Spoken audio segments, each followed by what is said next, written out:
आज भारत में online shopping सिर्फ अमेजन और फ्लिपकार्ट तक सीमित नहीं है। एक ऐसा प्लेटफॉर्म भी है जहां लोग कहते हैं यहाँ प्रोडक्ट्स मीशो से भी कम कीमत में मिल जाते हैं। डिओडाइट, kitchen items, gadgets, home products, daily use सामान, हजारों चीजें।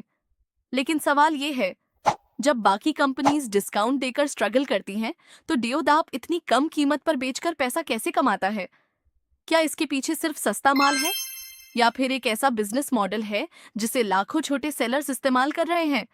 हर बड़ी कंपनी की शुरुआत किसी बड़ी बिल्डिंग से नहीं होती। कई बार शुरुआत होती है एक छोटे बिजनेस से। देओदूप की शुरुआत 2014 में राजकोट, गुजरात से हुई। शुरुआत में ये एक छोटा फैमिली बिजनेस था जो लोकल रिटेलर्स को मर्चेंडाइज प्रोडक्ट सप्लाई करता था। लेकिन फाउंडर्स ने जल्दी समझ लिया कि आने वाला समय ऑफलाइन दुकान का नहीं, ऑनलाइन कॉमर्स का है। और यहीं से एक नई सोच पैदा हुई। अगर छोटे दुकानदार ऑनलाइन बेचना चाहते हैं, तो उन्हें स्टॉक और सोर्सिंग की प्रॉब्लम से कैसे बचाया जाए? देओदूप के पीछे समीर राजानी का नाम प्रमुख रूप से जुड़ा है। उनकी सोच सिंपल थी। बड़े सेलर्स के पास पैसा और इन्वेंट्री होती है, लेकिन छोटे सेलर्स के पास कस्टमर तक पहुंचने का मौका होता है। तो क्यों ना दोनों को कनेक्ट किया जाए? यही सोच आगे चलकर डिओडाप के ड्रॉप शिपिंग मॉडल में बदली। अब समझते हैं डिओडाप का सबसे बड़ा बिजनेस सीक्रेट, ड्रॉप शिपिंग। इस मॉडल में सेलर को पहले से हजारों प्रोडक्ट्स खरीद कर रखने की जरूरत नहीं होती। वो प्रोडक्ट को ऑनलाइन लिस्ट करता है, कस्टमर ऑर्डर करता है, फिर सप्लायर प्रोडक्ट पैक करके कस्टमर तक भेज देता है। मतलब कम इन्वेस्टमेंट में कोई भी व्यक्ति अपना ऑनलाइन बिजनेस शुरू कर सकता है। अब असली सवाल, अगर प्रोडक्ट इतना सस्ता है तो प्रॉफिट कहां से आता है? इसका जवाब है वॉल्यूम। डिओडाप हाई क्वांटिटी में प्रोडक्ट सोर्स करता है। बल्क बाइंग की वजह से प्रोडक्ट कॉस्ट कम होती है।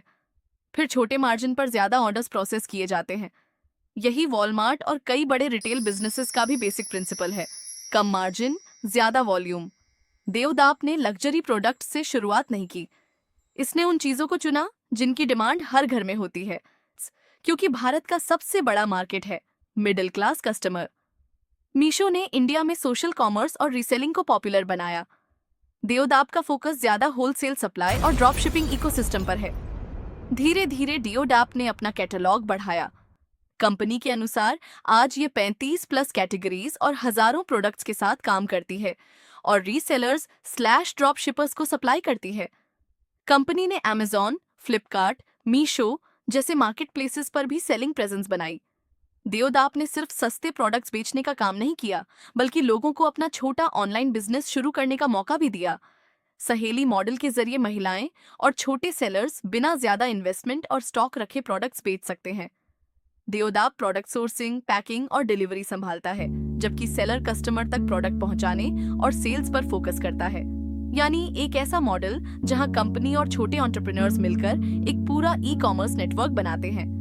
लेकिन हर बिजनेस की तरह डिओडाप के सामने भी चैलेंजेस हैं। सबसे बड़ा चैलेंज है सस्ता प्रोडक्ट देते हुए क्वालिटी मेंटेन करना, क्योंकि ऑनलाइन कस्टमर सिर्फ प्राइस नहीं देखता, वो ट्रस्ट भी देखता है। दूसरा चैलेंज है कंपटीशन। आज ई कॉमर्स में हजारों सेलर्स और प्लेटफॉर्म्स मौजूद हैं। भारत में छोटे शहरों और नए एंटरप्रेन्योर्स की संख्या लगातार बढ़ रही है। हर कोई बड़ा वेयरहाउस नहीं बना सकता, हर कोई करोड़ों का इन्वेस्टमेंट नहीं कर सकता।